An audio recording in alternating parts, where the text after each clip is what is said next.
سلوا التاريخ كم مجدا سطرنا على صفحاته وبه تغنى. میان شاگردان غنی و فقیر در صنف تعلیم و تربیت در صنف تفاوتی باید دیده نشود. استادای محترمی که داخل صنف میشویم ما و شما باید در بین شاگردان هیچ تبعیض را باید قائل نباشیم. شاگردای فقیر و شاگردایی که مستمند هستند، شاگردای غنی و سرمایه‌دار را باید به یک چشم ببینیم. اونها اولاد از ملک است. تفاوت زبانی و لسانی بین ما و شاگردان باید فاصله ایجاد نکند. اگر شاگردی در رابطه با شاگردی در رابطه با تبعیض نژادی و تبعیض لسانی صحبت میکند باید جلوش گرفته شود. شاگردای فقیر هم نور چشم ما باشد، شاگردای غنی هم نور چشم ما باشد.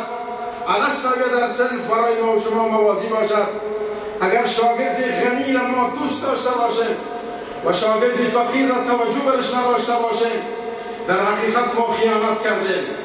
باید این را یاد کنیم که در صنف تعداد شاگردای خداوند زیبایی برشان داده، شاید از شادابی و تراوت خوبی برخوردار باشد. استاد باید خائنانه به او شاگرد نگاه نکند. فرزند از اوست، اگر این کار را میکند فردا منتظر اولادش باشد که کسی دیگه این خیانت را به او مرتکب خواهد شد. استادا باید متوجه باشد که بدون تبعیض داخل صنف شاید و با کار سنگینی و تدریس خود ادامه بدن. از شاگردان برای کارهای شخصی استفاده نشود. وقت شاید استادای ریش‌سفید در این نشسته خوب میفهمند در حکومت‌های سابق و نظام‌های سابق وقتی که خرمن درو میشد و تیرشر و بعضی موضوعات دیگه میشد، شاگردان را به خاطر کارهای شخصی استادا میبرد.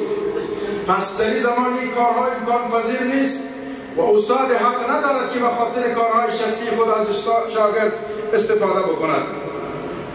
همچنان موضوع بعدی که یک استاد در نظر بگیرد، باید شاگرد را در سن به القاب بد و تمسخرآمیز یاد نکند. استاد متوجه باشد که شاگرد را به نامهای مختلف یاد نکند، چون آبرو و حیثیت از شاگرد زیر سوال قرار میگیرد و او شاگرد از حیثیت و آبروی خود برخوردار است.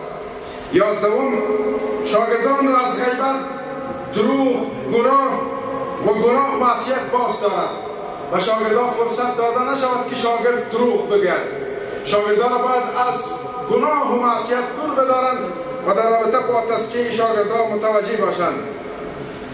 امام غزالی رحمت الله علیه در کتاب به نام تعلیم المتعلم چند تا وظیفه استادان را ذکر کرده که مختصر برای شما بیان میکنم. نسبت به شاگردان رؤوف و مهربان باشد.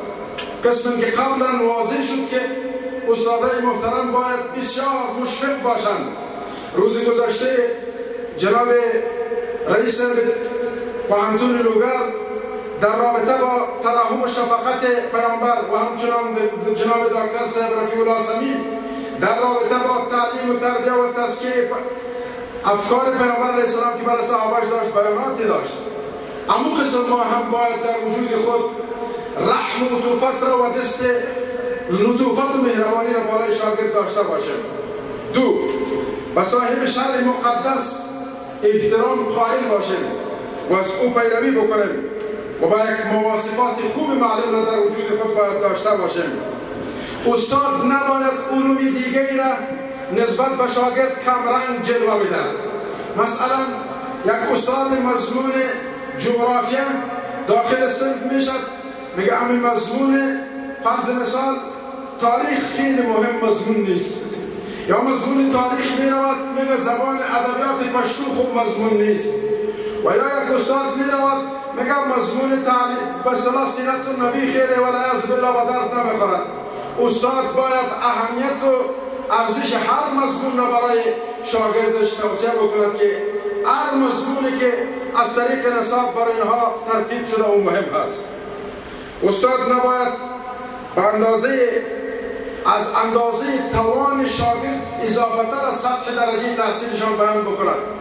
مثلا استاد در صنف اول اصول صنفی قرار دارد، از مباحث صحبت میکند که برای صنف 12 گفته شود، و یا فرض مثال در صنف 12 از مباحث صحبت میکند که برای اصول صنفی گفته شود.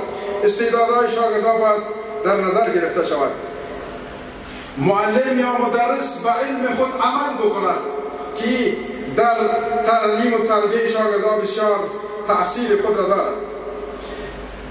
در تفسیر تبیین القرآن مفسرین می‌فرمایند که و علما تصریح کردند که حق بعد از حق الله حق رسول گرانقدر صلی الله علیه و سلم بالاترین حقوق را معلمین دارند. حتی علما می‌فرمایند که از پدر و مادر که حقوق معلمین بیشتر هست. دلیل را در اینجا وارد کردند که پدر و مادر فقط به خاطر بهتر شدن وضعیت ظاهری یک طفل خود کار میکند، به خاطر وضعیت ظاهری یک طفل توجه میکند، اما معلم روح یک شاگرد پرورش میدهد. حضرت ابن عباس رضی الله تعالی عنه میفرماید که من در دوره طالب العلمی خود را پست کردم، یعنی تواضع اختیار کردم. وقتی که به استادی رسیدم عزت پیدا کردم. از این مایل ثابت میکنم که اگر ما تواضع را پیشه بکنیم شاگرد احترام ما را دارد. چقدر که استاد متدین باشد به اون اندازه شاگرد احترامش زیاد دارد. و گاهی وقت در صنف استاد به موضوعاتی برخورد میکند که او موضوع را استاد نمیداند. استاد باید فکرش باشد که از این کلمه نمیدانم شرم نکند و برای شاگردای خود دروغ نگوید. به خاطر دلیل از این موضوع در زمان حضرت شعبی رحمت الله علیه که از علمای برجسته امت است، تعداد زیادی آمدند از او مسئله را پرسیدند. گفت این مسئله چی نظر داری؟ گفت من نمیدانم. کسایی که سوال کنندگان بودند گفت آیا تو نمیشد بگی در شرق و غرب از تو یادآوری میشد و تو میگی نمیدانم؟ در جواب گفت که از چیزی که ملائکه های خدا شرم نکردند، گفت لا علم لنا الا ما علمتنا. چیزی که الله به ما آموخته میدانیم، چیزی که الله به ما ناموخته و را نمیدانیم، و آن چیز را میدانیم که الله به ما دانسته و تدریس کرده و تعلیم داده.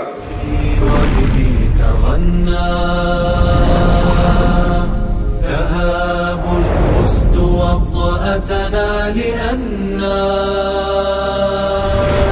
لغير الله كلا ما ركعنا.